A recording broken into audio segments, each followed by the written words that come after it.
ఏపీలో ఒంటరి పోరు, దేశంలో తటస్థ పార్టీగా ముద్ర. ఇది వైసీపీ రాజకీయ పంథా. వైసీపీ ఆవిర్భావం నుంచి పొత్తుల వైపు చూడకుండా ఒంటరిగా పోటీ చేస్తూ వస్తోంది. వరుసగా 3 సార్వత్రిక ఎన్నికలను వైసీపీ ఎదుర్కొంది. ఈ 3 సోలో ఫైట్ ఇచ్చింది. 2 సార్లు ఓటమి పాలు చెందింది. ఒకసారి భారీ విజయం దక్కించుకుంది. అయినా సరే తమ స్టాండ్ ఇదే అని వైసీపీ చెబుతూ వస్తోంది. ఇక 2029లో కూడా వైసీపీది ఒంటరి పోరే. అందులో రెండవ మాట లేదని అంటున్నారు. ఇక వైసీపీ పొలిటికల్ స్టాండ్ ఇంత క్లియర్ గా ఉన్నా కొన్ని అనివార్యమైన పరిస్థితులలో ఏదో ఒక రాజకీయ పార్టీకి మద్దతుగా ఓటు వేయాల్సి వస్తోంది. అవి ముఖ్యంగా రాష్ట్రపతి, ఉపరాష్ట్రపతి ఎన్నికలు. దేశంలో ప్రతి 5 ఏళ్లకు ఈ ఎన్నికలు జరుగుతాయి. అయితే ఇవి పూర్తిగా రాజ్యాంగబద్ధమైన పదవులు. అయినా సరే వెనుక రాజకీయ పార్టీల మద్దతు ఉంటుంది. బీజేపీ నాయకత్వంలోని ఎన్డీఏ, కాంగ్రెస్ నాయకత్వంలోని ఇండియా కూటమిల నుంచే ఈ రాజ్యాంగ పదవులకు అభ్యర్థులను పోటీ చేస్తున్నారు. దాంతో వైసీపీ లాంటి తటస్థ పార్టీలకు ఎవరికి మద్దతు ఇవ్వాలన్నది ఎప్పుడూ ఒక ప్రశ్నగా ఉంటోంది.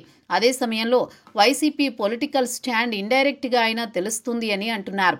వెనక్కి వెళ్లి చూస్తే 2012లో కాంగ్రెస్ పార్టీకి చెందిన నాయకుడిగా ఉంటూ ఆనాటి యూపీఏ కూటమి బలపరిచిన ప్రణబ్ ముఖర్జీకి రాష్ట్రపతి ఎన్నికల్లో వైసీపీ మద్దతు ఇచ్చింది.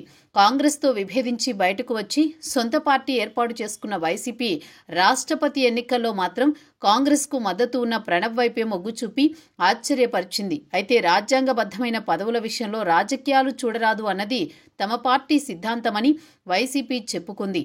ఇక ఆ తర్వాత 2017లో జరిగిన రాష్ట్రపతి ఎన్నికల్లో ఎన్డీఏ బలపరిచిన రామ్నాథ్ కోవింద్కి వైసీపీ మద్దతుగా ఓటేసింది. అలాగే ఉపరాష్ట్రపతి పదవికి తెలుగువారైన వెంకయ్యనాయుడుకు ఓటు వేసింది.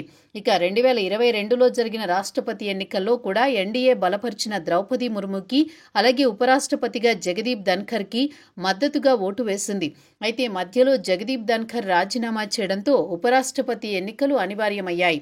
ఇప్పుడు చూస్తే 2024లో ఏపీలో ఎన్డీఏ ప్రభుత్వం ఏర్పడింది. కేంద్రంలో బీజేపీ నాయకత్వంలోని ఎన్డీఏ ప్రభుత్వం అధికారంలో ఉన్నాయి. వైసీపీ ఏపీలో ఎన్డీఏ మీద పోరాటం చేస్తోంది. మరి ఆ ప్రభుత్వంలో బీజేపీ కూడా ఉంది. దాంతో ఉపరాష్ట్రపతి ఎన్నికల్లో వైసీపీ మద్దతు ఇస్తుందా అన్నది ఒక చర్చగా ఉంది. అంతేకాదు ఏపీలో పోలింగ్ నాడు ఓట్లకు, కౌంటింగ్కు నాడు ఓట్లకు మధ్య 12.5% అదనంగా ఉన్నాయని జగన్ ఆరోపించారు. మరి ఈ నేపథ్యంలో బీజేపీ నాయకత్వంలోని ఎన్డీఏకు మద్దతు ఇస్తారా అన్నది చూడాల్సి ఉంది. ఇక చూస్తే ఇండియా కూటమి కూడా బలమైన అభ్యర్థిని పెడుతోంది. సెప్టెంబర్ 9న ఉపరాష్ట్రపతి ఎన్నిక జరగనుంది. ఎలక్టోరల్ కాలేజీ మొత్తం ఓట్లు 750 దాకా ఉంటే అందులో సగానికంటే ఎక్కువ అంటే 430 దాకా ఎన్డీఏకు ఉన్నాయని చెబుతున్నారు. దాంతో ఎన్డీఏకు ఏ ఇతర పార్టీల మద్దతు అవసరం లేదని అంటున్నారు. అయితే మరోవైపు చూస్తే బీజేపీ ఈ ఓట్లను చూసుకుని ఆగేది ఉండదని అంటున్నారు. మద్దతు పార్టీలకు సాధ్యమైనంత ఎక్కువగా కూడబెట్టి గట్టిగానే ఇండియా కూటమిని ఓడించాలని చూస్తోంది.